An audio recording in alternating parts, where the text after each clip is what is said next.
আপনি তারপরে over use of religion, ধর্ম। আমরা চাই একটা ডেমোক্রেটিক সেকুলার ইন্ডিয়া, এটা আমাদের ভিশন অফ ইন্ডিয়া, এটাই আমাদেরকে ইন্সপায়ার করছে আমাদের রিলেশনশিপ। এবং আমরা চাই ইন্ডিয়া যে টেস্টেড ফ্রেন্ড এন্ড অ্যালাই, আমরা এই বন্ধুত্ব রাখতে চাই। এবং আমরা কিন্তু আমি বলবো, আমি ওই সময় যখন প্রথম দূতাবাস খুলি স্বাধীনতার পরে বেলগ্রেডে, তখন বঙ্গবন্ধু আসছিলেন, উনি আমাকে ইনায়েত করিমকে দিয়ে একটা চিঠি দিয়ে আমাকে চচস্কো, আপনার মনে আছে চচস্কো, এটা রোমানিয়ার প্রেসিডেন্ট, উনি he was known for his independent policy Warsaw প্যাক্টের মধ্যে and a very close friend of Zhou Enlai. তো ওই সময় উনি একটা চিঠি ডিকটেট করলেন, বললেন যে তুমি স্পেশাল এনভয় আসতেছে মহিউদ্দিন আহমেদ, তুমি ইয়েতে যাও, বুকারেস্টে যাও। আর ওই চিঠিতে ছিল যে Bangladesh wants friendly and cooperative relationship, a balanced relationship between two emerging great Asian country in China and India. এবং আমি মনে করি যে এই ব্যালেন্সটা is at the core of foreign policy, whichever যে কোনো সরকার আছে ক্ষমতা আসুক না কেন, কিন্তু আমাদেরকে এই ব্যালেন্সটা মেনটেন করতে হবে। আমরা কোনো সাইড নিতে পারি না। এই যে কনফ্লিক্ট হচ্ছে বিটুইন ইন্ডিয়া এন্ড চায়না, এই কনফ্লিক্ট হলো বর্ডার ডিসপিউট, এটা অনেকদিন থেকে এটা চলবে। কিন্তু এখানে আমাদের diplomat, my own view is that there is no military solution to this conflict. Military solution বলে এটা আপনি রুল আউট করতে পারেন। চাইনিজ অ্যাম্বাসেডর ইন্ডিয়াতে, আপনি বোধহয় শুনেছেন কিছুদিন আগে একটা ব্রডকাস্ট করেছিল এনডিটিভিতে, সে বলল যে both the dragon and the elephant operation. তো আমি এটাকে দেখছি পজিটিভলি, কোভিডটা একটা ব্লেসিং ইন ডিসগাইজ আমি বলতে পারি for every one of us, including Bangladesh, for represent of policy. G, professor Shahiduzzaman. ধন্যবাদ। দেখুন, আমরা অ্যাম্বাসেডর সাহেবের কাছ থেকে একটা জেনারেল ওভারভিউ পেলাম। আমার মনে হয় আমাদের আজকের আলোচনার মেইন ফোকাস হচ্ছে ভারতীয় পররাষ্ট্র সচিবের বাংলাদেশ সফর। আমি কি সেটা নিয়েই না, আমি ওভারঅল আন্তর্জাতিক পরিস্থিতিটা প্যান্ডেমিকের সময় কেমন দেখছেন, জিও পলিটিক্স। আমি শুরুতেই যেটি বলছিলাম যে অনেকগুলো ইস্যু যেখানে এসছে, একদিকে চীন যুক্তরাষ্ট্রের সমস্যা, অন্যদিকে চীন ভারতের সমস্যা, সামনে যুক্তরাষ্ট্রের ইলেকশন, এদিকে ইসরায়েলের সঙ্গে সংযুক্ত আরব আমিরাতের চুক্তি, দুই কোরিয়ার মধ্যে সংকট, নেপাল ভারতের মধ্যে সংকট, এবং বাংলাদেশকে ঘিরে কিছু আলোচনা, বাংলাদেশকে নিয়ে খানিকটা টানাটানি, কে কতটা দিতে পারছে, কে কতটা কাছে টানতে পারছে। সব মিলিয়ে এই প্যান্ডেমিকের সময় জিও পলিটিক্সটা, ইউরোপ আরেক দিকে আছে, সেখানেও আবার আমরা লক্ষ্য করছি প্রেসিডেন্ট ট্রাম্প জার্মানিকে একটু সাইডলাইনে ফেলে দেবার চেষ্টা করছেন, পোল্যান্ডকে কাছে টানবার চেষ্টা করছেন। সব মিলিয়ে আসলে রাশিয়া, যদিও আমরা এখন ইউনিপোলার ওয়ার্ল্ডের কথা বলছি, কিন্তু রাশিয়া, চায়না তারা সামনে খুব জোরে সোরে চলে আসবার চেষ্টা করছে, ভারত একটা জায়গা করে নিতে চাইছে। সব মিলিয়ে আপনার কাছে কি মনে হচ্ছে যে প্যান্ডেমিক তো আসলে এই ভূ রাজনীতির বিষয় আসলে থামিয়ে দিচ্ছে না, বরং আরো সক্রিয় করে তুলছে সবকিছু? সূচনা বক্তব্যে সেটি শুনতে চাই, তারপর আমি একটা অস্বচ্ছ আন্তর্জাতিক ব্যবস্থা দিকে আমাদের ঠেলে দিচ্ছে। সবচেয়ে বড় সীমাবদ্ধতা হচ্ছে এই যে বিভিন্ন দেশের সাথে সরাসরি যোগাযোগ অনেকাংশেই বিচ্ছিন্ন হয়ে আছে। রাষ্ট্রপ্রধানরা, সরকার প্রধানরা একে অপরের সাথে সরাসরি দেখা করে কথা বলতে পারছেন না। পুরো আন্তর্জাতিক ব্যবস্থায় একটা ভার্চুয়াল বিভিন্ন মিটিংস, ভার্চুয়াল যোগাযোগ সেভাবে চলছে। সেকেন্ড ওয়েভ যে আক্রমণের কথা শোনা যাচ্ছে, তাতে ইউরোপের দেশগুলো এখন অনেকটা অনিশ্চয়তায় রয়েছে। মার্কিন যুক্তরাষ্ট্র এখনো কোনোভাবেই কোভিড এর আঘাত থেকে সরে আসতে পারছে না। সেখানে দেশের যে নেতৃত্বে রয়েছে প্রেসিডেন্ট ট্রাম্প, তিনি সামনে ইলেকশন ফেস করছেন এবং বলা যেতে পারে যে অনেকাংশেই তার পরাজয়ের সম্ভাবনা এখন যে কোনো আগের সময়ের চেয়ে আরো স্পষ্ট মনে হচ্ছে। একদিকে ডেমোক্রেটসদের কনভেনশন চলছে, সেখানে মনে হচ্ছে যে ভাইস প্রেসিডেন্সিয়াল চয়েস যদিও একটু অসাধারণ মনে হয়েছে, মনে হয় যেন Democratic party it has settled for the choice, এবং আগামী কয়েক মাসে একটা তুমুল প্রতিদ্বন্দ্বিতার ক্ষেত্র তৈরি হবে। সারা বিশ্বই কিন্তু এখন মার্কিন ইলেকশনের পরিণতি কোন দিকে যায় সেটার দিকে তাকিয়ে রয়েছে। আপনি যেই বিভিন্ন সম্ভাবনাগুলো বা বাস্তবতার কথা বললেন, তার সবকিছুই অনেকাংশেই এই আগামী নির্বাচনের ফলের উপর নির্ভর করবে, এজন্য যে একদিকে প্রেসিডেন্ট ট্রাম্প বিশ্ব ব্যবস্থাকে একেবারে আপাদমস্তক একটা নাড়া দিতে চেষ্টা করেছে, যেখানে তার দৃষ্টিভঙ্গিগত যে উপলব্ধি সেটা খুবই ভিন্ন। অপরদিকে যদি আবার দেখা যায় যে জো বাইডেন ইলেক্টেড হয়, তাহলে ডেমোক্রেটসরা বোধহয় বিশ্ব ব্যবস্থাকে আবার আগেকার একটা সংবেদনশীল, একটা প্রেডিক্টেবল মার্কিন নেতৃত্ব তৈরি করার পথ। অপরদিকে যদি আবার দেখা যায় যে জো বাইডেন ইলেক্টেড হয়, তাহলে ডেমোক্রেটসরা বোধহয় বিশ্ব ব্যবস্থাকে আবার আগেকার একটা সংবেদনশীল, একটা প্রেডিক্টেবল মার্কিন নেতৃত্ব তৈরি করার পথ। অপরদিকে যদি আবার দেখা যায় যে জো বাইডেন অপরদিকে যদি আবার দেখা যায় যে জো বাইডেন ইলেক্টেড হয়, তাহলে ডেমোক্রেটসরা বোধহয় বিশ্ব ব্যবস্থাকে আবার আগেকার একটা সংবেদনশীল, একটা প্রেডিক্টেবল মার্কিন নেতৃত্ব তৈরি করার পথ। অপরদিকে যদি আবার দেখা যায় যে জো বাইডেন ইলেক্টেড হয়, তাহলে ডেমোক্রেটসরা বোধহয় বিশ্ব ব্যবস্থাকে আবার আগেকার একটা সংবেদনশীল, একটা প্রেডিক্টেবল মার্কিন নেতৃত্ব তৈরি করার পথ। আমি বুঝতে চাইছি আপনার কাছে দুপক্ষ কি বুঝতে হবে। না, এখানে আমি to be very fair, I am no supporter of China, কারণ আমাদের তো গণতান্ত্রিক, আমরা we have a more alliance with democratic norms and values. কিন্তু চায়না খুব ক্লিয়ারলি চায়না অফার করছে অনেক দেশকে। আপনি দেখেন এই যে বেল্ট এন্ড রোড ইনিশিয়েটিভ, তো এটা খালি বাংলাদেশ, এশিয়া থেকে আরম্ভ করে আফ্রিকা পর্যন্ত চলে গেছে, মিডল ইস্টে চলে গেছে, ইরানের সঙ্গে এখন। সো এটা তো আপনার চয়েস। চায়না তো আমাকে থেকে থ্রাস্ট করছে না, চায়না বলছে না যে না তোমাকে নিতে হবে।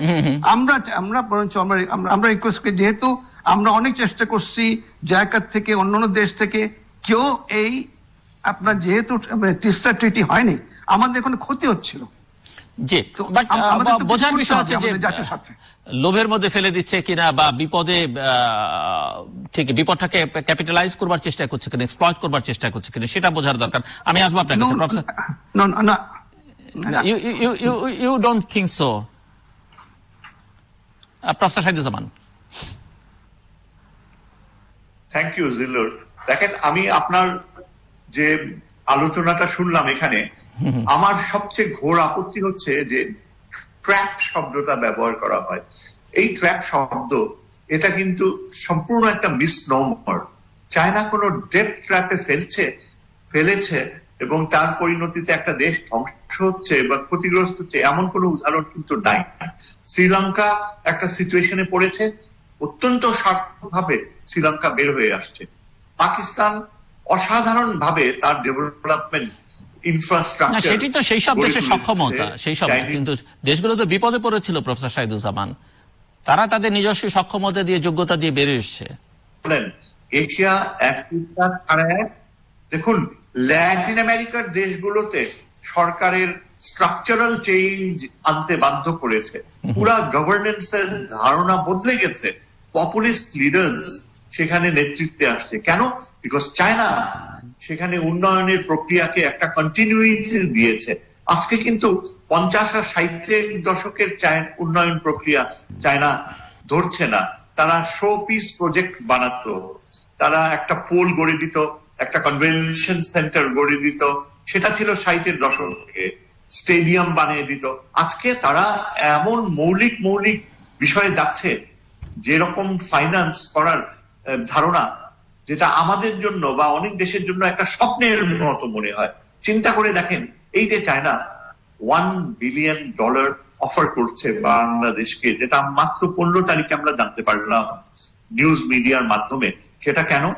উত্তরবঙ্গে তিস্তা প্রজেক্ট ডেভেলপ করার জন্য, সেখানে বিশাল আকারে পানি সংরক্ষণের ব্যবস্থা করার জন্য, যার মাধ্যমে আমরা ড্রাই সিজনে যে ইন্ডিয়া যে আমাদের আন্তর্জাতিক আইন ভঙ্গ করে তার সই করা চুক্তি বাস্তবায়ন করছে না, প্রাইম মিনিস্টার মোদির প্রমিস করা চুক্তি সে একেবারেই পুরো অ্যাবাউট টার্ন করেছে, সেই পরিণতি থেকে বেঁচে আসার জন্য আজকে আমরা দেখতে পাচ্ছি যে চায়নাই একমাত্র দেশ যে হাত বাড়িয়ে দিয়েছে। আর অপরদিকে আমরা দেখছি যে এই যে ট্র্যাপের ধারণাটা, এটা কারা প্রমোট করছে বেশি? যারা নিজেরা পারছে না গ্রহণ করতে, মেনে নিতে, যাদের এক্সপ্লয়টেশন ক্যাপাবিলিটি এখন দুর্বল হয়ে যাবে, কিংবা যারা নিজেদেরকে জাহির করতে চায় অ্যাজ এ গ্রেট পাওয়ার, কিন্তু যেখানে যাদের পপুলেশনের অর্ধেকেরও বেশি দারিদ্র সীমার নিচে বাস করছে, যারা কোনোভাবেই গ্রেট পাওয়ার হওয়ার মতো তাদের অ্যাকচুয়াল সামর্থ্য নেই। এবং আপনি নিশ্চয়ই বুঝতে পারছেন আমি কোন দেশের প্রতি ইঙ্গিত দিচ্ছি। এটা হচ্ছে আমাদের পার্শ্ববর্তী বিশাল দেশ, যে দেশটি এরা প্রত্যেকটা স্টেজে চীনের কাছ থেকে যে আমরা সহযোগিতা পাচ্ছি, সেখানে তারা আপত্তি, অজুহাত, এবং তাদের একটা সমর্থক গোষ্ঠী রয়েছে এই দেশে যারা ভয়াবহ আত্মঘাতী অবস্থানে যাচ্ছে। ভারতের পররাষ্ট্র নীতির ক্ষেত্রে চীনের সাথে বাংলাদেশের সহযোগিতাকে যতদূর সম্ভব মিনিমাইজ করার প্রচেষ্টায়। এখন আপনি যদি চিন্তা করে দেখেন যে বাংলাদেশের কি কি এরিয়াতে চীন সহযোগিতা করেছে, তারা কি আমরা একটু আলোচনা করতে চাই। আপনি যেটি চাইছিলেন professor Shahiduzzaman, Indian foreign secretary Bangladesh ভিজিটকে কেন্দ্র করে একটু আলোচনাটা করতে চাইছিলেন, আপনি নিজেও চাইছিলেন, অ্যাম্বাসাডার রাশেদ আহমেদ চৌধুরীও করলেন। আপনার কাছে একটু শুনতে চাই যে আপনি কিভাবে দেখেন। আচ্ছা, ধন্যবাদ। এই বিষয়টাই হচ্ছে আমাদের মূল আলোচনার বিষয় আজকে। দেখুন, আমি গত 24 ঘন্টা চলে গেল ভারতের পররাষ্ট্র সচিব চলে যাওয়ার পরে, আমরা ভেবেছিলাম যে আন্তর্জাতিক মাধ্যমে, ভারতীয় মাধ্যমে, এমনকি আমাদের মাধ্যমে পুরো বিষয়টা যেটা স্বাভাবিক হওয়া উচিত ছিল, যে একটা বিস্তারিত একটা ধারণা দেয়া হবে যে কি উদ্দেশ্যে এসেছিল, কি ঘটলো, চলে গেল, এটাকে কিভাবে দেখা যায়, কারণ এটা গুরুত্বপূর্ণ হবার কথা। কিন্তু আমার কাছে এটা মনে হয় যে পুরো ভিজিটটাই 24 ঘন্টা যাওয়ার পরে ইট ইজ শ্রাউডেড উইথ মিস্ট্রি। একটা রহস্যজনক একটা ভিজিট, যেখানে আমরা দেখতে পাই যে আমাদের যে দেশে গণমাধ্যম এটা নিয়ে একটা অনেকটা তাচ্ছিল্য বলবো না, যে অগ্রাহ্য করার একটা প্রবণতা খুব একটা দেখার মতো কিছু নেই। কেননা পুরো বিষয়টাই এমন ভাবে ঘটেছে, আজকে যতটুকু জানতে পারলাম যে তিনি যেভাবে নীরবে এসছেন, সেখানে আমাদের পররাষ্ট্র সচিবও ছিল না, পররাষ্ট্র মন্ত্রণালয়ের এমন কোনো গুরুত্বপূর্ণ কর্মকর্তাও ছিল না। হয়তো বা হতে পারে যে এটা কোভিড এর কারণে তারা হয়তো না, পররাষ্ট্র সচিবের সঙ্গে তো বৈঠক করেছেন, তো তারা পররাষ্ট্র সচিবের সঙ্গে তো তারপর আপনার পররাষ্ট্র সচিবের সাথে যে বৈঠক, সেটা যেদিন হওয়ার কথা ছিল সেদিন হয়নি। মাননীয় প্রধানমন্ত্রীর সাথে যে সাক্ষাৎ ছিল দুপুর বেলায়, সেটা নাকি বেশ কয়েকবার পিছিয়ে সন্ধ্যার পরে গড়ায়, এবং পরদিন যে মিটিংটি হয়েছে ইট ওয়াজ ওভার লাঞ্চ। এবং আমরা যে যতটুকু শর্ট ব্রিফিং আমরা পেয়েছি, সেখানে কোভিড বিক্রি করা, ওষুধ সাপ্লাই, বাংলাদেশের কাছে ওষুধ দেয়া, এবং অন্যান্য যে যোগাযোগের সীমাবদ্ধতা ছিল সেটার স্বল্পতা পূরণ করা, অনেক কিছুই কথা বলা হয়েছে, যেখানে অনেকাংশেই আন্তর্জাতিক মাধ্যমে যেটুকু স্পেকুলেট করা যায় যে আসল বিষয়টা বাদ পড়ে গেছে। এবং আপনি দেখেন এখানে কত বড় একটা শুভঙ্করের ফাঁকি, যে পররাষ্ট্র সচিব এত গুরুত্বপূর্ণ একটা ভিজিটে আসছে তাদের জন্য, কেননা এটা হঠাৎ ঠিক করা হয়েছে। এটাকে আমরা সত্যিকার অর্থেই বলতে পারি যে ঝটিকা সফর। অনেকে আবার এটাও শব্দটাকে আপত্তি করে যে না, এটা ঝটিকা সফর না। তাহলে ঝটিকা সফর কি হতে পারে? ঝটিকা সফরের মূল বৈশিষ্ট্য হচ্ছে যে আনঅ্যানাউন্স বা আনডিক্লেয়ার্ড বা আনঅ্যান্টিসিপেটেড একটা ভিজিটে আসা, যেখানে খুব একটা প্রস্তুতি আগে থেকে ছিল না, খুব একটা মিডিয়া আগে থেকে প্রচার করেনি, যেখানে বলা যায় যে হঠাৎ করেই হয়তো সরকার প্রধানের সাথে গুরুত্বপূর্ণ একটা আলোচনায় বসবে, সেরকমই একটা পরিস্থিতি কিন্তু ছিল। তাহলে কি ভারতের যে পররাষ্ট্র সচিব এসছে, এটার প্ল্যানিংটা কি তাহলে অনেকটা এমন ভাবে হয়েছে যে তারা আজ করতে পেরেছে যে তাদের জন্য বিষয়টা এতই গুরুত্বপূর্ণ যে তারা যাবে, পররাষ্ট্র সচিব এসে আলোচনা করবে, কিন্তু বিষয়টা নিয়ে কোনো রকমের কথাবার্তা হবে না মিডিয়ার কাছে, বা আমরা কেউ সেটা বুঝতে পারবো না।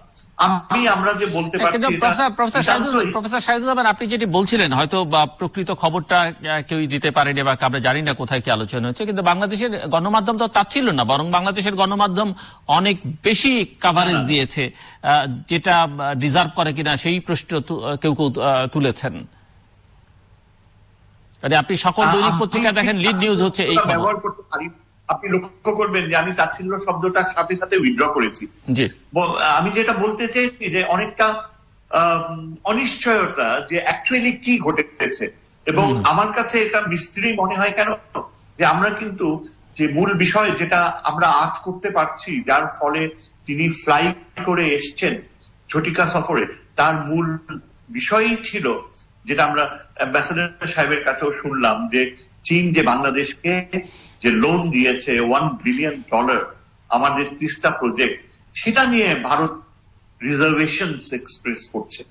এই কারণে আমরা লক্ষ্য করি যে ভারতীয় পররাষ্ট্র সচিব এটা নিয়ে কোনো মুখ খুলেনি মিডিয়াকে, কিন্তু ব্যাপারটা এত সেন্সিটিভ, কেননা ভারতীয় নেতৃত্ব যদি মনে করে থাকে যে তারা প্রচেষ্টা চালাবে যেন চীনের কাছ থেকে আমরা এই সহযোগিতা না নেই, তাহলে আমার কাছে মনে হয় যেটা অনেকটা বলা যায় যে চাপ সৃষ্টি করে আমাদের অত্যন্ত গুরুত্বপূর্ণ একটা প্রয়াসকে ক্ষতিগ্রস্ত করা। এর সাথে একমাত্র আমি বলবো সেই যে সোনাদিয়া পোর্ট, যেটা সাইন করার জাস্ট শেষ মুহূর্তে ভারতের কারণে, বাধার কারণে সোনাদিয়া পোর্টের এগ্রিমেন্ট সই করা হয়নি, যার জন্য আমরা এখনো মর্মাহত, দুঃখ প্রকাশ করি। ঠিক তেমনি মনে হয় যে ভারতীয় যে পররাষ্ট্র সচিব, তার উদ্দেশ্য ছিল বাংলাদেশ এই এগ্রিমেন্ট সই করার পর থেকে এখনো সেটা থেকে পরিহার করুক, সেটা করার আগে তারা যেন আরো সময় নেয়, এবং ভারতের কনসার্ন হচ্ছে যে এর ফলে হয়তো পশ্চিমবঙ্গ বা ইভেন কলকাতা পোর্টে হয়তো বা যে ফ্লাডিং, এই শব্দটা ব্যবহার করা হয়েছে একটা ইন্টারন্যাশনাল আর্টিকেলে, যে ফ্লাডিং হওয়ার সম্ভাবনা। আমি আসবো অ্যাম্বাসেডর রাশেদ আহমেদ চৌধুরী, আপনি প্রফেসর শাহিদুজ্জামানের বক্তব্য শুনতে পারছিলেন এবং শুনছিলেন। যদি কিছু বক্তব্য আপনার দিক থেকে থাকে আপনি রাখবেন, কিন্তু আমি প্রশ্নটা রাখতে চাই এইভাবে যে প্রফেসর শাহিদুজ্জামান তার আগেকার বক্তব্যে বলছিলেন যে এই যে ভূ রাজনীতির নানা বিষয় আসলে আমরা কথা বলছি, এর অনেক কিছুই পরিবর্তন হয়ে যাবে যদি মার্কিন যুক্তরাষ্ট্রের আগামী নভেম্বরের নির্বাচনে কোনো পরিবর্তন আসে ফলাফলে। মানে ট্রাম্প বদলে যদি বাইডেন কামালা হ্যারিস আসেন, তাহলে চেহারাটা অন্যরকম হয়ে যাবে হয়তো। আপনি কি মনে করেন? এবং সেখানটাতে এই প্রশ্নটাও আসে যে এই যে মার্কিন নির্বাচনের আগে সংযুক্ত আরব আমিরাত এবং ইসরায়েলের মধ্যে যে কূটনৈতিক সম্পর্কের যে চুক্তি, সেটিকেও আপনি কিভাবে দেখেন, এবং এটি আমাদের এই অঞ্চলের রাজনীতি বা মধ্যপ্রাচ্যের রাজনীতিতে কি ধরনের প্রভাব বিস্তার করবে? এবং সংযুক্ত আরব আমিরাতই প্রথম না, আমরা জানি এর আগে ইজিপ্ট, জর্ডান, তারা ইসরায়েলের সঙ্গে সম্পর্ক করেছে, কূটনৈতিক সম্পর্ক তাদের আছে। টার্কি একসময় করে যদিও খুব সমস্যার মধ্যে তারা পড়েছিল। এবং আমরা এও জানি যে ইনফরমালি অনেক মুসলিম রাষ্ট্র কিন্তু ইসরায়েলের সঙ্গে সম্পর্ক রেখে চলেছে নানাভাবে।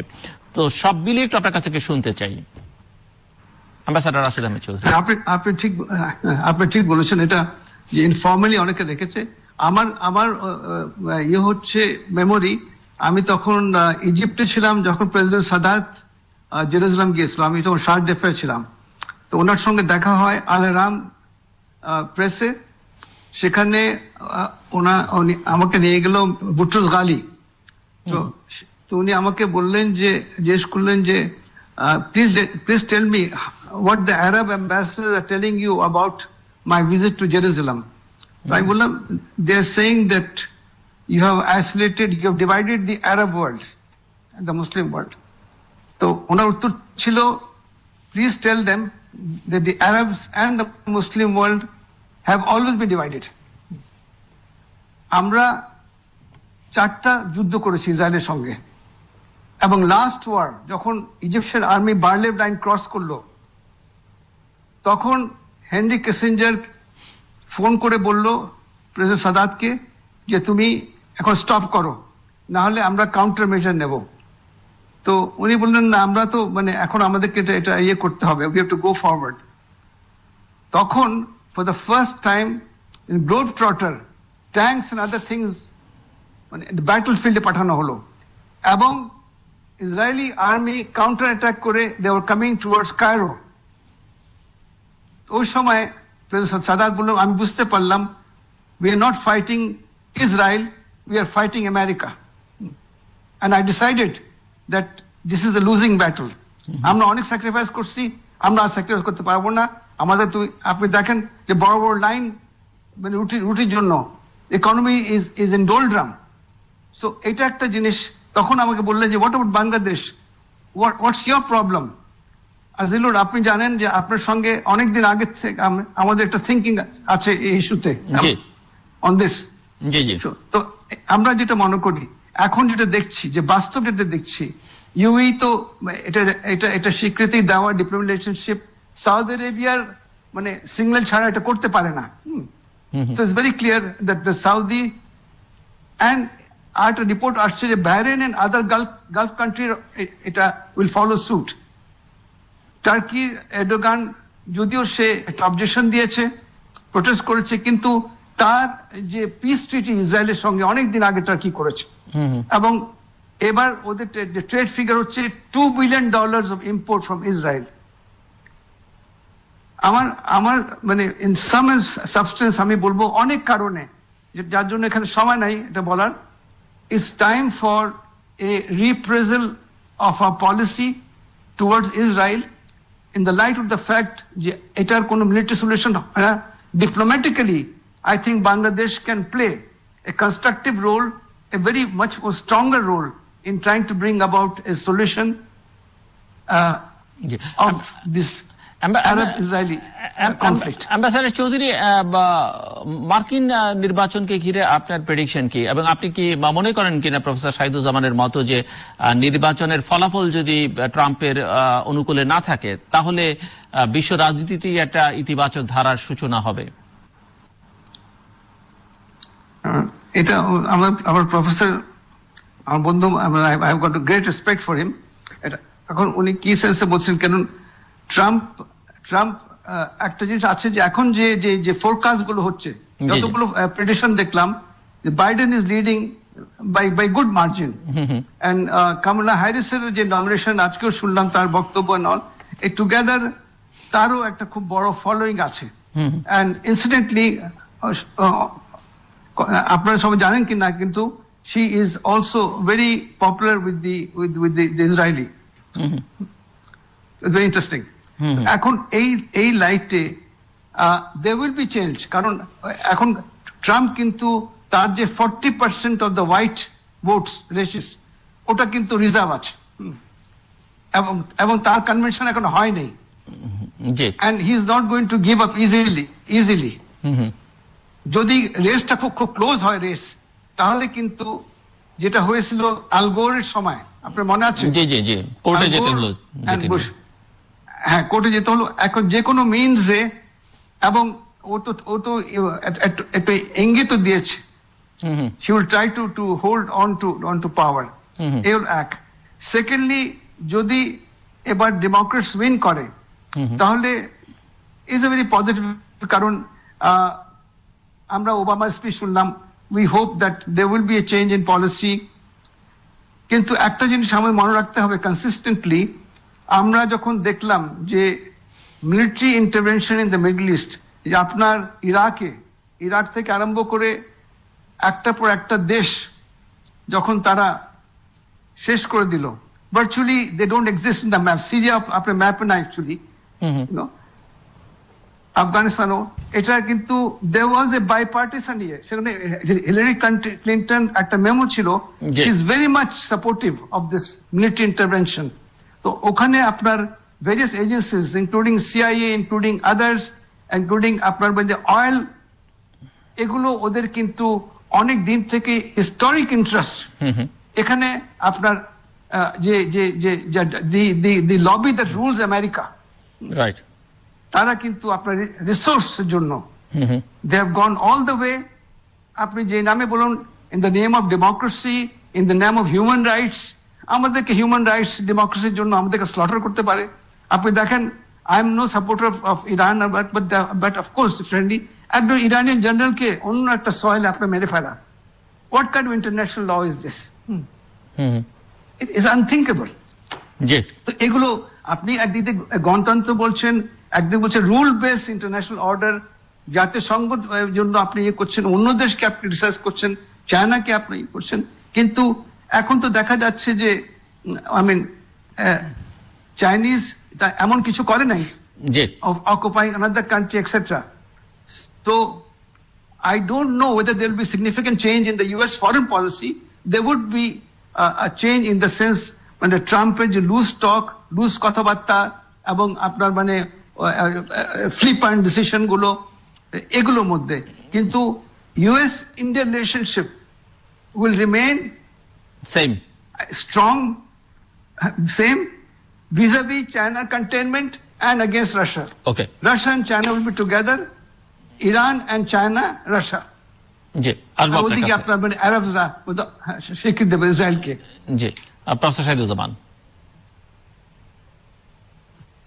আমি এই যে আন্তর্জাতিক ব্যবস্থায় যে পরিবর্তনের কথা বললাম, যে ট্রাম্প কিন্তু বিশ্ব ব্যবস্থায় যে প্রক্রিয়া শুরু করছিল, যে আমেরিকার মোরাল লিডারশিপ ধ্বংস হয়ে যাচ্ছিল, নেটো দুর্বল হয়ে যাচ্ছে, তারপর এই যে আমাদের উন্নয়নশীল দেশগুলোর প্রতি আমেরিকানদের যে তাচ্ছিল্য, ইরানের প্রতি যে বিমানতা সুলভ আচরণ, এগুলো সবকিছু থেকে আমরা আবার সরে এসে একটা দায়িত্বশীল মার্কিন নেতৃত্ব, বিশ্বব্যাপী নেতৃত্ব দেওয়ার বাস্তবতায় ফিরে আসতে পারি যদি জো বাইডেন আবার রিইলেক্টেড হয়। এটাই আমার ধারণা।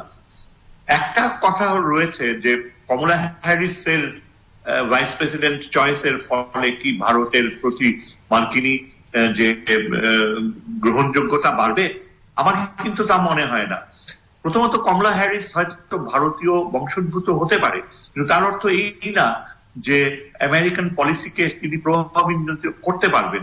আপনি যদি দেখেন, একটু গভীরে গেলে বোঝা যায় যে খুব সম্ভবত যদি জো কমলা কিন্তু শুধু ভারতীয় বংশোদ্ভূত না, মানে ভারতীয় আফ্রিকান মিক্সড, কিন্তু প্রধানত ভারতীয়, কারণ তার কনভেনশন স্পিচে তার যে ভারতীয় মূল্যবোধ, তার মায়ের কথা, এগুলোই তিনি জোর দিয়েছেন। তার বাবার কথা তিনি কিন্তু খুব একটা বলেননি, কারণ তার বাবা তার মাকে ত্যাগ করেছিলেন মাত্র 2-3 বছরের মধ্যেই চলে গিয়েছিলেন। তাই কমলা হ্যারিসের বাবা কিন্তু কোনো প্রভাব রাখেনি। তার মায়ের যে কষ্ট, যে ক্যান্সারের মৃত্যু, সবকিছুই তাকে গভীরভাবে প্রভাবিত করেছে। কিন্তু আমি যে কথাটা বলতে যাচ্ছি, যে পররাষ্ট্র নীতির ক্ষেত্রে এই যে জো কি নামটা, জো বাইডেন, তার দীর্ঘ অভিজ্ঞতা রয়েছে পররাষ্ট্র নীতিতে।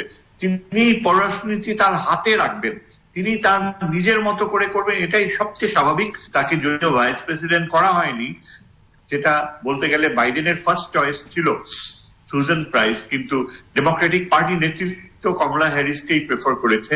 ভোটের দিক থেকে শি ইজ মোর ফেভারেবল, কিন্তু সুজান প্রাইসের প্রভাব এবং বাইডেনের নিজের প্রভাব অনেক বেশি থাকবে। এবং যেহেতু মোদি ক্ষমতায় থাকা অবস্থায় যে সরাসরি ট্রাম্পের পক্ষে ইলেকশনে পার্টিসিপেট করেছে, যেটা রিয়েলি আমার চোখে মনে হয়েছে ন্যাক্কারজনক, এটা কিন্তু ভারতের পররাষ্ট্র নীতির ক্ষেত্রে ক্ষতি সৃষ্টি করবে যদি বাইডেন ইলেক্টেড হয়। আমার মনে হয় মোদি যতদিন ক্ষমতায় থাকবে, বাইডেন প্রেসিডেন্ট হলে ভারতের সাথে সম্পর্কের গুরুত্বকে তিনি ঠিক ট্রাম্পের যে গুরুত্বটা ছিল সেই গুরুত্ব পাবে বলে আমার মনে হয় না। এবং সেজন্যই আমার মনে হয় না, এটা শোনা গিয়েছে যে ভারতের পররাষ্ট্র সচিব নাকি এসে তিনি মাননীয় প্রধানমন্ত্রীকে এরকম একটা সাজেশন করেছে যে যদি বাইডেন ইলেক্টেড হয় তাহলে কমলা হ্যারিসকে আমরা রাজি করাবো, যে কোনো মূল্যেই হোক বঙ্গবন্ধুর খুনিকে যেন দেশে পাঠায়, কমলা হ্যারিস সহযোগিতা করবে। তারপর জানতে পারলাম প্রধানমন্ত্রী অত্যন্ত সুদৃঢ় চিত্তে বললেন যে তার প্রয়োজনীয়তা হয়তো নাও হতে পারে। এটা আমি একটা নিউজ মাধ্যমে পড়েছি। প্রধানমন্ত্রীকে আমি ধন্যবাদ জানাই যে এই ধরনের যত বাজে কথা, রূপকথা তিনি কিভাবে ধরে নিচ্ছেন যে ভারতীয় প্রভাব সেটা হেল্প করবে। এটা ভারতীয় পররাষ্ট্র সচিবের যে এই ধরনের এই খবরেরও তো নির্ভরযোগ্যতা কতখানি আছে সেটিও তো একটা প্রশ্ন দাবি রাখে। মানে এই আছে কিনা সেটাই এই খবরেরও তো going back to the subject যেটা আলোচনা করছিলাম, যে আমি মনে করি যে এই যে পররাষ্ট্র সচিবের ভিজিট এর একটা গুরুত্ব যদি থেকে থাকে আমি বলবো সেটা হচ্ছে যে মাননীয় প্রধানমন্ত্রী কিন্তু এক দৃঢ় চেতা মনোভাব দেখিয়েছেন। তিনি ইঙ্গিতে, আভাসে এবং তার যে পররাষ্ট্র সচিব তা অত্যন্ত ইমপ্রেসিভ। তারা কিন্তু প্রমাণ করে দিয়েছে যে বাংলাদেশ একটা স্বাধীন দেশ এবং বাংলাদেশ সিদ্ধান্ত নেবার ক্ষেত্রে স্বাধীনভাবেই সিদ্ধান্ত নেবে। অনেকটা ধারণা জন্মে গিয়েছিল যে ভারতীয় ইচ্ছাতেই বাংলাদেশের পররাষ্ট্র নীতির চয়েসেস গুলো প্রতিফলিত ঘটবে, সেটা যে মোটেও বাস্তবসম্মত নয়। আমার মতে আমি মনে করি যে এই যে ভিজিটটা হয়েছে এর ফলে একটা জিনিস ক্লিয়ার, যে যারা অতিমাত্রায় ভারত তোষণ নীতিকে বাংলাদেশে প্রমোট করে এবং চীনের রোলকে খাটো করতে চায়, এবং যারা প্রায় দেখা যায় যে একটা জুজুর ভয় দেখায় কি পাকিস্তানি মনোভাব, এটা একটা অদ্ভুত অসাধারণ এক ব্যক্তিত্ব, যেখানে পাকিস্তানের সাথে বলতে গেলে আমাদের কোনো সম্পর্কই নাই। মাত্র কিছুদিন আগে প্রাইম মিনিস্টারের সাথে পাকিস্তানের ইমরান খান কথা বলেছে এবং যেখানে শুধুমাত্র গুডউইল ছিল, সেটাকে বিকৃত করার জন্য তারা এই ভারতের সাথে বাংলাদেশের সম্পর্ককে একটা অনেকটা বলে মানে নির্ভরশীলতা, অপ্রয়োজনীয় নির্ভরশীলতার পথে নিয়ে আসতে চায়, এবং এটা চীনের সাথে আমাদের সম্পর্কের ক্ষেত্রে একটা ক্ষতিকর হতে পারে। আমি মনে করি যে প্রধানমন্ত্রী সত্যিকার অর্থেই চীনের সাথে সম্পর্কের যে দুয়ার সেটা খুলে দিচ্ছেন। আমি আসছি আপনার কাছে আবার প্রফেসর শাহিদুজ্জামান আসবো আপনার কাছে। আমরা একেবারে শেষ প্রান্তে, আপনাদের প্রত্যেকের জন্য 2 মিনিট করে সময় পুরো আলোচনাটাকে কনক্লুড করবার জন্য। আমরা ইউরোপকে এই আলোচনার মধ্যে সেই অর্থে নিয়ে আসিনি, এবং পোস্ট প্যান্ডেমিক যে সিনারিও সেখানটাতে আন্তর্জাতিক সম্পর্কের এবং বিশেষ করে মার্কিন যুক্তরাষ্ট্রের নির্বাচনের পরে অনেকেই মনে করেন যে অনেক কিছু হয়তো নতুন করে দেখতে হবে। তো সব মিলিয়ে আলোচনাটা কিভাবে শেষ করবেন আপনারা আপনাদের মতো করে? অ্যাম্বাসাডার রাশেদ আহমেদ চৌধুরী প্রথমে, 2 মিনিট সময়। ধন্যবাদ। এখন সবচেয়ে বড় চ্যালেঞ্জ হচ্ছে আমাদের এখন, যেটা প্রথমে বললাম, যে COVID and post COVID world, এটা একটা কনসেনসাস ইন্টারন্যাশনাল স্কলারদের মধ্যে এবং ডিপ্লোমেটদের মধ্যে, যে সব দেশেই একটু রিপ্রেজেন্ট করতে হবে। কারণ ইকোনমিক অ্যান্ড স্পেশালি গরিব দেশে এই যে গ্যাপ ইনইকুয়ালিটি এটা বাড়ছে, এবং আমাদেরকে এখন সবার সঙ্গে দেখতে হবে যে কিভাবে আমরা কোঅপারেট করব। সেই জন্য আমাদের চায়না আর ইন্ডিয়া, এটা বোথ আমাদের যে ক্রুশাল। আমরা চাইবো যে চায়না ইন্ডিয়া তাদের যে সমস্যাটা solve it across the table. এটা এই কনফ্লিক্টটা ওদের জন্য এটা এক্সপ্যান্ড না করে অন্য কাউকে খুশি করার জন্য। কারণ এখানে আপনার মানে ইট উইল বি লস। এখন আগে ওই সুপার পাওয়ার কেউ নাই যে আপনাকে $1 বিলিয়ন এমনি দিয়ে দেবে। এখন কিন্তু প্রত্যেক দেশ, আপনি দেখেন আমেরিকান আনএমপ্লয়মেন্ট রেট দেখেন, they are suffering very much. All ইউরোপে দেখেন আপনি কি অবস্থা। So I mean it is kind of equaliser হয়ে গেছে। এখন আমাদেরকে will have to fix our own home. আমাদেরকে আমাদের নিজের দেশের ভিতরে আমার আশা হচ্ছে যে এটা বুঝে let us bring about a consensus, যে আমরা এই যে বিগ পাওয়ার বলেন, নেবারিং কান্ট্রি বলেন, এদের সঙ্গে আমাদের ভালো রিলেশনশিপ রাখতে হবে। এবং United states is our one of the formidable ally বাংলাদেশের, গার্মেন্ট থেকে আরম্ভ সব জিনিসে। এখন যেই আশাটা কেন বাংলাদেশ, বিকজ বাংলাদেশ হচ্ছে একটা মডারেট ইসলাম অ্যান্ড বাংলা সংস্কৃতি, এটা কিন্তু আমি আপনাকে বলতে পারি যে একটা সঙ্গতে এটা অসম্ভব প্রশংসিত হয়। বাংলাদেশকে ওরা এই উইমেন পাওয়ার আমাদের এখানে, আমাদের যে গার্মেন্টের গ্রামে গঞ্জে সব মিলিয়ে Bangladesh is in unique position and acceptability. তো আমাদেরকে এখন শান্তির দিকে, শান্তির উন্নয়ন, এটার জন্য আমাদেরকে কাজ করতে হবে এবং আমরা সহায়তা পাবো ইনশাআল্লাহ প্রত্যেক দেশে। শুধু আপনার রোহিঙ্গার সমস্যাটা এটা বুঝতে হবে যে রোহিঙ্গা সমস্যাতে ইন্ডিয়া কেউ কিছু করতে পারবে না যদি আপনার জেনোসাইড যে জিনিসটা হয়েছে, এখন আপনি যদি ওখানে গিয়ে নেগোশিয়েট না করেন, যেটা কসোভোতে আমি করেছিলাম, ওখানে আপনার রোহিঙ্গা রিপ্রেজেন্টেটিভদেরকে আর ওখানকার যে বুদ্ধিস্ট মেজরিটি এবং ওদের সঙ্গে একটা আন্ডারস্ট্যান্ডিং, একটা রাজনৈতিক সমাধান আনতে হবে যদি আমরা চাই। এমন কফি আনান রিপোর্টটা বাস্তবায়ন করতে হবে, সিটিজেনশিপ দিতে হবে, না হলে কিন্তু 15 সেকেন্ড অ্যাম্বাসেডর চৌধুরী, আমি কোন কাগজে দেখলাম যে ভারতীয় পররাষ্ট্র সচিবের বাংলাদেশ সফরের সময় এরকম একটা আশা দেয়া বা এরকম একটা আশা করা, আমি জানি না, খবরটা পরিষ্কার কিছু নয়, যে জানুয়ারি থেকে ভারত নিরাপত্তা কাউন্সিলের সদস্য এবং সেখানটাতে ভারত একটা ভূমিকা রাখবে রোহিঙ্গা সংকট সমাধানে, কেননা নিরাপত্তা কাউন্সিলের আগে এই ইস্যুটি আসলে ভেটোর কারণে, বিশেষ করে চীনের ভেটোর কারণে খুব একটা জায়গা করে নিতে পারেনি। 15 সেকেন্ডসে কোনো মন্তব্য থাকলে আপনি করতে পারেন। মন্তব্য এটা হচ্ছে যে যেটা আমরা বলছি যে safe and secure and return, যেটা বলছি বারবার লাগে প্যারেট, এবং আপনার ইউএনএইচসিআর বলছে, কিন্তু যারা এই কনফ্লিক্ট জেনোসাইড দেখেছে, জেনোসাইডের পরে কিন্তু the whole complex situation has change. এখন কিন্তু কোন রোহিঙ্গা কোন দেশে ফিরে যাবে না দ্য ভিকটিম অফ জেনোসাইড যদি আপনি ওখানে একটা রাজনৈতিক সমাধান না আনেন। সেই জন্য ভারত যদি সত্যিকারের সাহায্য করতে চায় তাহলে কিন্তু ভারতকে রুট কস্ট অ্যাড্রেস করতে হবে সিকিউরিটি কাউন্সিলে এবং কল এ স্পেড এ স্পেড। ধন্যবাদ প্রফেসর শাহিদুজ্জামান, খুব ছোট্ট করে 2 মিনিট। আচ্ছা দেখেন, আমি এই অল্প সময়ে আমি একটা কথা নিয়ে বলতে বাধ্য হচ্ছি, চীন আর ভারত প্রসঙ্গে আর্টিকেল 370 যেটা কিনা ভারত উড়িয়ে দিয়েছে এবং যার ফলে বলতে গেলে লাদাখকে অ্যানেক্স করা হয়েছে, এই বিষয়ে বাংলাদেশের একটা অবস্থান নেওয়া উচিত। কেননা আমরা এর ফলে যদি আমরা এই আর্টিকেল 370 কে অ্যাবলিশ করা, এটাকে আমরা ক্রিটিসাইজ না করি এবং এর গ্রহণযোগ্যতাকে প্রত্যাখ্যান না করি, তাহলে প্রথমত এটা আন্তর্জাতিক আইনের বরখেলাপ হবে, নাম্বার 1। নাম্বার 2, এর ফলে চীনের সাথে আমাদের বিশ্বাসযোগ্যতার সম্পর্ক ক্ষতিগ্রস্ত হবে। আপনারা হয়তো অবগত থাকবেন যে যখন ভারত 370 অ্যাবলিশ করে, চায়না কিন্তু সিকিউরিটি কাউন্সিলের মিটিং ডেকেছিল এবং একটা ক্লোজ ডোর মিটিং এ তার ইমপ্লিকেশনস গুলো আলোচনা করে এবং চায়নার সাথে ভারতের যে গালওয়ান নর্দার্ন এরিয়াতে যে কোনো চুক্তি সই হচ্ছে না, এর মূল কারণ হচ্ছে এই যে 370 ফলে চায়না এখন ডিস্টার্ব, কেননা ভারত সরাসরি লাদাখ অ্যানেক্স করছে এবং কাশ্মীরের যে স্ট্যাটাস ছিল, যে শর্তে কাশ্মীর ভারতের অন্তর্ভুক্ত সম্পর্ক গড়েছিল, সেটা ভায়োলেটেড হচ্ছে।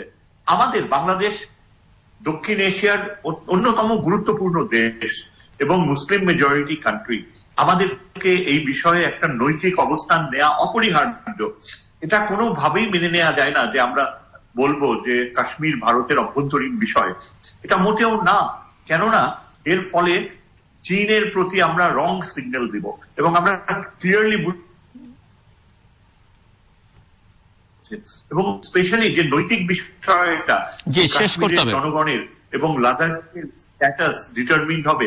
এ কারণে আমি মনে করি, আমি নিশ্চিত প্রায় যে আমাদের সরকার এই কাশ্মীর 370 পলিসিটা তারা নতুন প্রেক্ষাপটে দেখবে এবং চীনের সাথে সম্পর্ককে আরো সুদৃঢ় করার ক্ষেত্রে, একটা ব্যালেন্স মেনটেন করার ক্ষেত্রে ওই অবস্থান থেকে সরে আসলে আমি বলবো যে ভারতের প্রতি একটা পক্ষপাতমূলক ভুল অবস্থান থেকে আমরা সরে আসি। ধন্যবাদ প্রফেসর শাহিদুজ্জামান, আমি গুরুত্ব দেই। ধন্যবাদ প্রফেসর শাহিদুজ্জামান এবং অ্যাম্বাসেডর রাশেদ আহমেদ চৌধুরী আমাদের সঙ্গে এই আলোচনায় অংশ নেবার জন্য। দর্শক, কথা হচ্ছিল আন্তর্জাতিক রাজনীতি, ভারতীয় পররাষ্ট্র সচিবের বাংলাদেশ সফর এবং ইসরায়েল এবং সংযুক্ত আরব আমিরাতের মধ্যে কূটনৈতিক সম্পর্কের চুক্তি, এসব নানা বিষয় নিয়ে, মার্কিন নির্বাচন নিয়ে কথা হয়েছে। এই প্যান্ডেমিকের সময় আসলে পরিস্থিতি আমূল বদলে যাচ্ছে, নানা রকমের মেরুকরণ হচ্ছে, কি হবে নিশ্চিত করে এখনই বলা যায় না। কাজেই বাংলাদেশকে তার নিজস্ব স্বার্থ রক্ষার জন্যই, তার নিজস্ব কৌশল নির্ধারণের জন্য চোখ কান খোলা রাখতে হবে এবং সবচেয়ে বড় কথা হচ্ছে যে স্বাধীন সার্বভৌম রাষ্ট্র হিসেবে নিজের স্বার্থটাকে দেখতে হবে এবং বাংলাদেশকে এটিও মাথায় রাখতে হবে যে বাংলাদেশের যে ভৌগোলিক অবস্থান, ভূরাজনৈতিক অবস্থান, সেখানটা থেকে বাংলাদেশ দর্শকের সারিতে থাকলে কিন্তু বাংলাদেশ নিজেই বিপদগ্রস্ত হবে। কাজেই বাংলাদেশকে এই খেলার অংশীদার হতে হবে, নিজের সক্ষমতা বৃদ্ধি করতে হবে এবং যার সঙ্গে যেভাবে ডিল করা দরকার সেভাবেই করতে হবে। কোনো অবস্থাতেই প্রতিবেশীকে অসন্তুষ্ট করা যাবে না বা প্রতিবেশীর সঙ্গে বৈরী সম্পর্ক করা যাবে না, কিন্তু একই সঙ্গে প্রতিবেশীর উপরে পুরো মাত্রা নির্ভরশীল হওয়া যাবে না এবং তার পেটের মধ্যে ঢুকে পড়লে হবে না। একইভাবে হয়তো চীনের রাজনৈতিক যে অবস্থান, যে শাসন ব্যবস্থা, সেটিকেও আমাদের মাথায় রাখতে হবে এবং শুধুমাত্র তার আর্থিক সক্ষমতা বা আর্থিক সুবিধার দিকে আমাদের তাকালে হবে না। আমাদের এখানে আরো অনেকগুলো বিষয় আছে যেগুলো আমাদের মুক্তিযুদ্ধের চেতনার সঙ্গে সম্পর্কিত, যে স্বপ্ন নিয়ে, যে লক্ষ্য নিয়ে বাংলাদেশ স্বাধীন হয়েছে, এটি গণতান্ত্রিক বাংলাদেশ। এখানে মানবাধিকারের প্রশ্ন আছে, এখানে সামাজিক মর্যাদা, মানবিক মর্যাদার প্রশ্ন আছে, সেগুলো বিবেচনায় রাখতে হবে।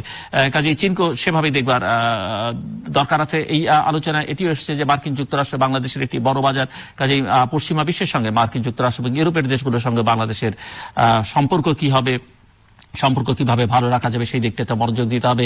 ইসরায়েলের প্রসঙ্গে আলোচনার মধ্যে এসছে যে মুসলিম বিশ্ব এখন অনেকেই তার সঙ্গে সুসম্পর্ক করবার চেষ্টা করছে, কেননা ইসরায়েলের সামরিক, রাজনৈতিক এবং অর্থনৈতিক যে শক্তি, সেই শক্তিকে অনেক দেশ নিজেদের স্বার্থে কাজে লাগাবার চেষ্টা করছে।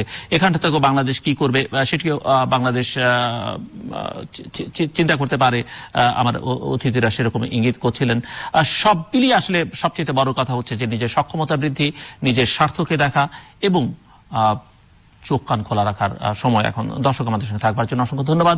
আপনাদের সবার জন্য শুভকামনা।